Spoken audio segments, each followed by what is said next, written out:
कहर, ट्रंप के व्यवहार पर उठते सवाल, अपनों के भेष में छिपे गद्दार, मौसम के अलग अलग तेवर। नमस्कार, मैं रूपाली बरवे और आप देख रहे हैं वेब दुनिया की खास पेशकश WD नाउ, जिसमें बात करेंगे सप्ताह भर की सुर्खियों की एक अलग अंदाज में। भारत में कोविड-19 संक्रमण के मामले एक बार फिर से तेजी से बढ़ रहे हैं। कोरोना का नया वेरिएंट JN.1 अब धीरे धीरे पैर पसार रहा है।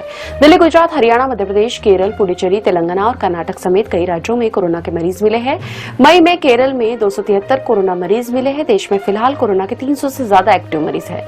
महाराष्ट्र में शुक्रवार को कोविड-19 के 45 नए मामले सामने आए। दिल्ली में एक दिन में 23 मरीज मिले, तो अहमदाबाद में भी 24 घंटे में 20 मरीज मिलने से हड़कंप मच गया। महाराष्ट्र से लेकर दिल्ली तक अस्पताल अलर्ट पे है। दिल्ली के स्वास्थ्य मंत्री पंकज सिंह ने सभी अस्पतालों को बिस्तर, ऑक्सीजन, दवाइयां और टीकों की उपलब्धता के लिए तैयार रहने के लिए परामर्श जारी किया है। वहीं केरल के स्वास्थ्य मंत्री वीणा जॉर्ज ने कहा कि खांसी, गले में खराश या सांस लेने की समस्या जैसे लक्षण वाले लोगों को मास्क पहनना चाहिए। इस बीच फिल्म एक्ट्रेस शिल्पा शिरोडकर भी कोरोना संक्रमित हो गई। हालांकि अब वे पूरी तरह स्वस्थ महसूस कर रही है। बहरहाल, देश भर में तेजी से फैलता कोरोना संक्रमण लोगों की चिंता बढ़ा रहा है। लोगों के जहन में अब यही सवाल उठ रहा है कि क्या देश एक बार फिर से लॉकडाउन की ओर बढ़ रहा है। लगता है 78 साल के अमेरिका के राष्ट्रपति डोनाल्ड ट्रंप पर उम्र का असर दिखाई देने लगा है। दूसरे कार्यकाल में न तो उनका व्यवहार सही दिखाई दे रहा है और न ही उनके फैसले। उनके ज्यादातर फैसले विवाद का कारण बने हैं। कई मामलों में उन्हें बैकफुट पर भी आना पड़ा है। ट्रंप के कई फैसलों को अदालत में चुनौती दी गई है। इसके चलते आधा दर्जन से ज्यादा फैसलों पर कोर्ट ने रोक लगा दी। जिस तरह से उन्होंने भारत के अवैध प्रवासियों को हथकड़ी लगाकर भेजा, उनके उस फैसले की भी काफी आलोचना हुई थी।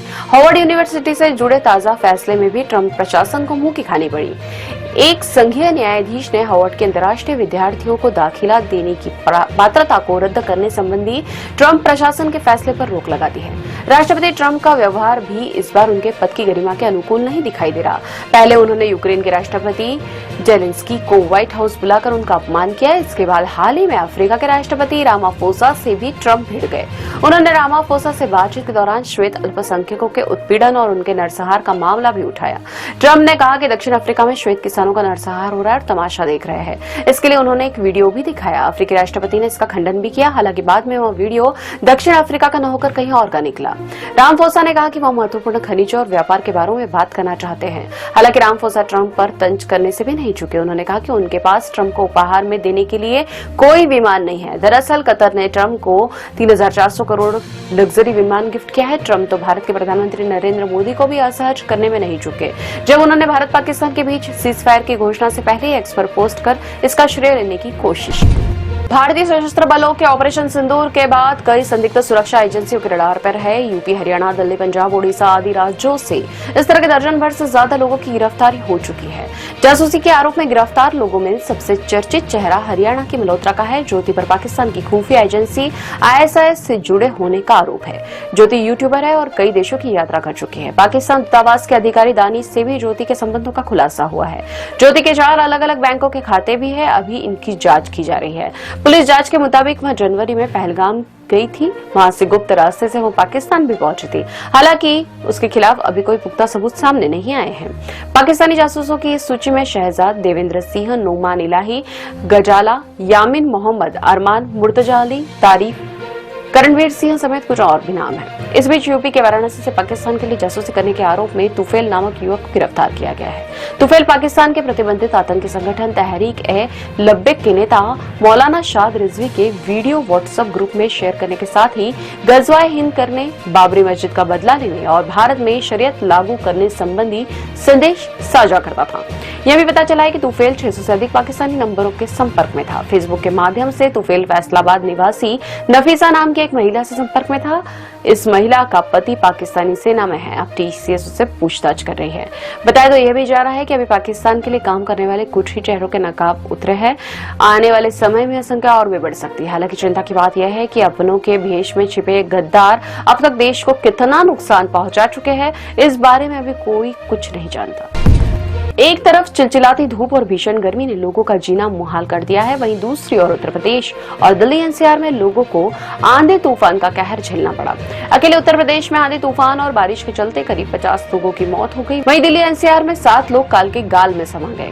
घायलों की संख्या तो दर्जनों में बताई जा रही है। यूपी में मुख्यमंत्री योगी आदित्यनाथ के गृह जनपद गोरखपुर समेत लखनऊ, कानपुर, फतेहपुर, मेरठ, बागपत, हाथरस और अलीगढ़ जैसे जिलों में मौतें हुई है। वहीं यूपी के पूर्व मुख्यमंत्री अखिलेश यादव ने सरकार को निशाने पर लेते हुए कहा कि सिर्फ कागजों पर घोषणाएं करने से पीड़ितों को राहत नहीं मिलती।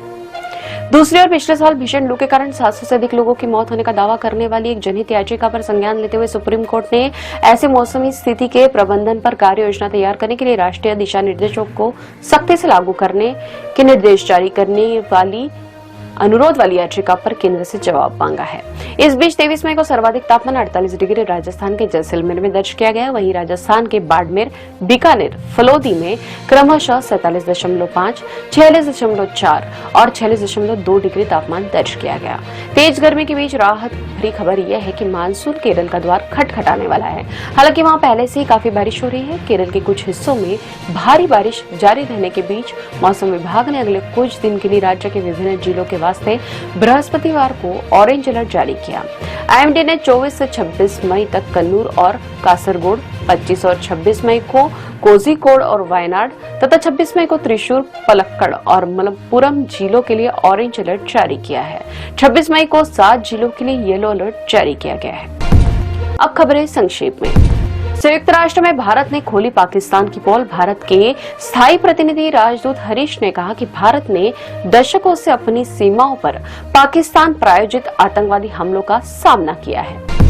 भारत को आत्मरक्षा का पूरा अधिकार। ऑपरेशन सिंदूर पर भारत को मिला जर्मनी का साथ। जर्मनी के विदेश मंत्री जोहान वेटफुल से मिले एस जयशंकर। बांग्लादेशी सेना के प्रमुख जनरल वकार उस जमा ने मोहम्मद यूनुस सरकार को अवैध करार दिया।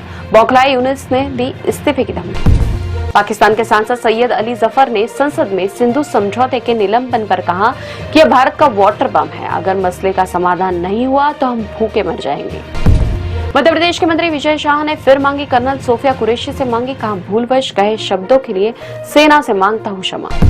ये थी वेब दुनिया की खास पेशकश WD नाउ। अगले सप्ताह की सुर्खियों के साथ फिर हाजिर होंगे। नमस्कार।